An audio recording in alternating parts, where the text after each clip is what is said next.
here today. Welcome, my fellow American patriots, to the Tea Party of Union County. This is a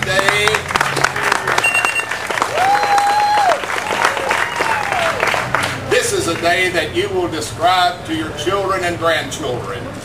Today is when... All right, you want to try that now? I don't think I want to start all the way over. But today is a day that you will describe to your children and grandchildren, because today is a dramatic day that we start regaining our liberty from faceless government czars and government regulators.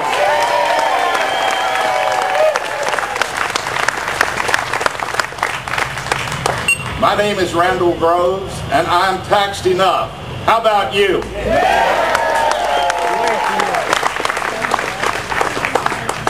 Today we have a great program of speakers and music. The key people who organized this event for you is Jack Oldham of Wesley Chapel, Terry Glacius from Waxhaw, and Donna Shaver of Stallings.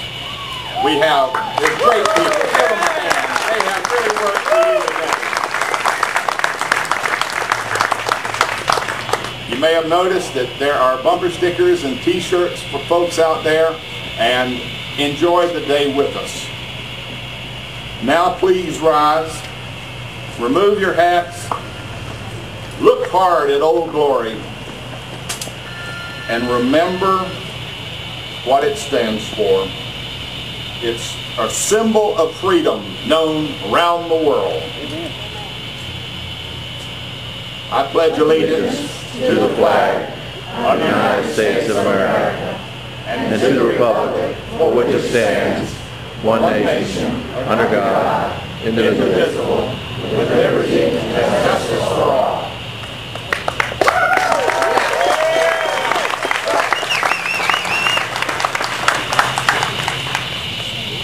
49 years ago, I stood on a hot July day and raised my hand and took a pledge to protect and defend that flag, this country, and our Constitution.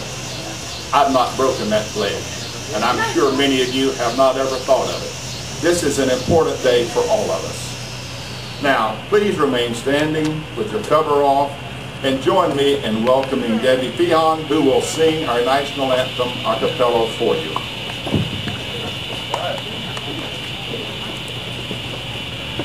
Oh, say, can you see by the dawn's early light what so proudly we hailed at the twilight's last gleam, whose bright stripes and bright stars through the perilous fight, oh, the ramparts we watch were so gallantly streaming, and the rockets' red glare, the bombs bursting in air, gave proof through the night that our flag was still there. Oh, say, does that star-spangled banner yet wave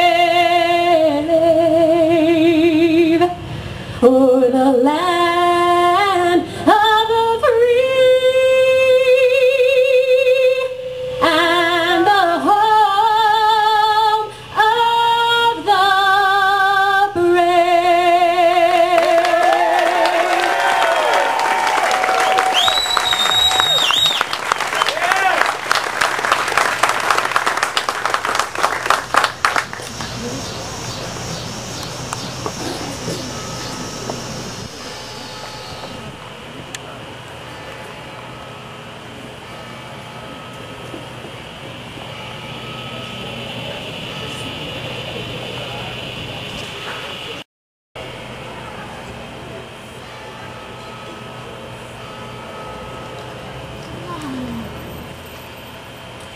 first speaker today is an elected leader, not an unknown appointee.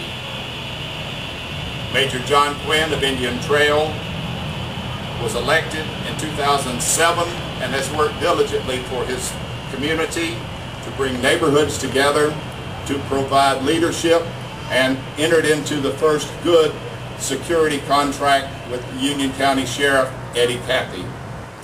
He is the one who introduced the Indian Trail community to the Family Circle magazine, bringing it specific attention as a great place to raise a family. John, come address us.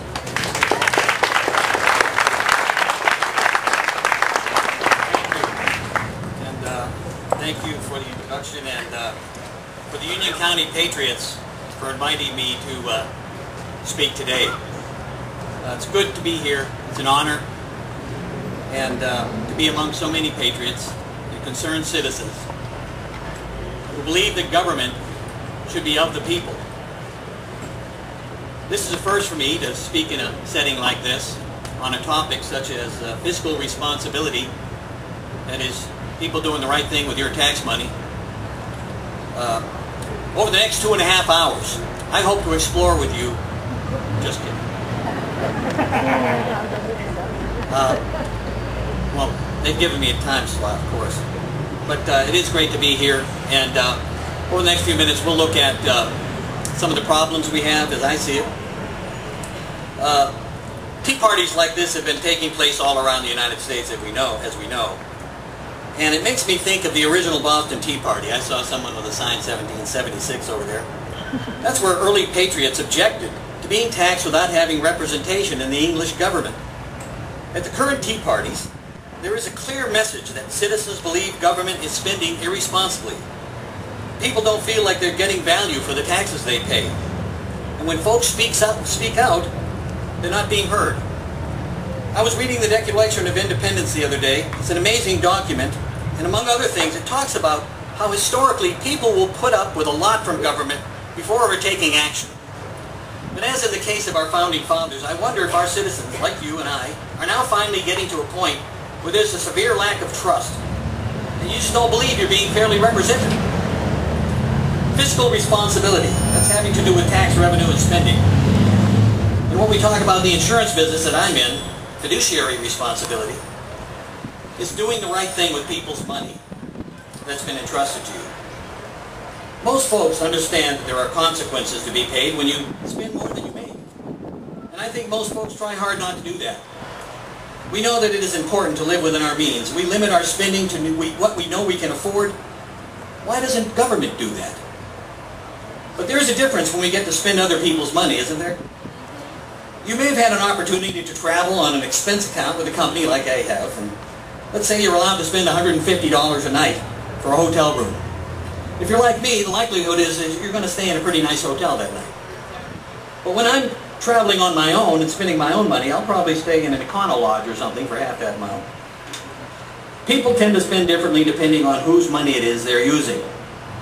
I believe that government doesn't have the right to spend taxpayer money as they choose. We as elected officials have a responsibility to be more careful because it's not our money. It's money that's been entrusted to us by the taxpayers to be used on your behalf and on programs